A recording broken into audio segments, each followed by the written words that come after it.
Alright, we're done with the rake, so you can pull the paddle off when it's good. Okay. And boil's still good. What we started here is a little community brewery. We don't, intend to be making a couple of 100,000 hectoliters next year. It's very small. We'd like to make 5,000 to 10,000 hectoliters, but we want to be involved in the community and involved with the arts scene here in Calgary. And it sort of reminds me of when I started in the business, where there wasn't quite as much instrumentation, and with the smaller brewery here, we're going to have a chance to, to make some different brews and go back to basic brewing. Like, we don't have the same technology that you're going to have at the large breweries. A lot of it is really relying on the skill of the people that we have here.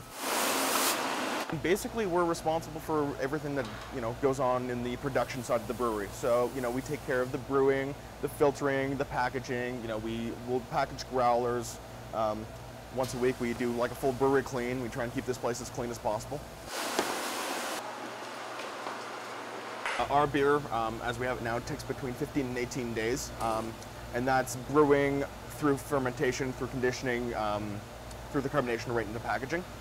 Well, right now we started with two beers. One is what we call a blonde. The blonde style is a fairly light beer with a nice dry finish and a nice hop balance to the malt. But for the winter weather, it's really nice to have a darker beer with more flavor, more body. So we also did a version of a black IPA. It's fairly well balanced with the hopping, but it has a higher hopping, has caramel malt and roasted malt in it. So it's a really nice flavor, and it really goes well with a lot of foods.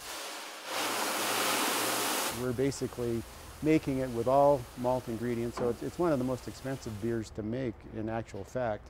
Our production costs are probably at least twice as much as the big breweries. We're going to make some basic all malt beers, all natural, no preservatives, and just kind of get back to the way beer was made a few hundred years ago, I guess you could say.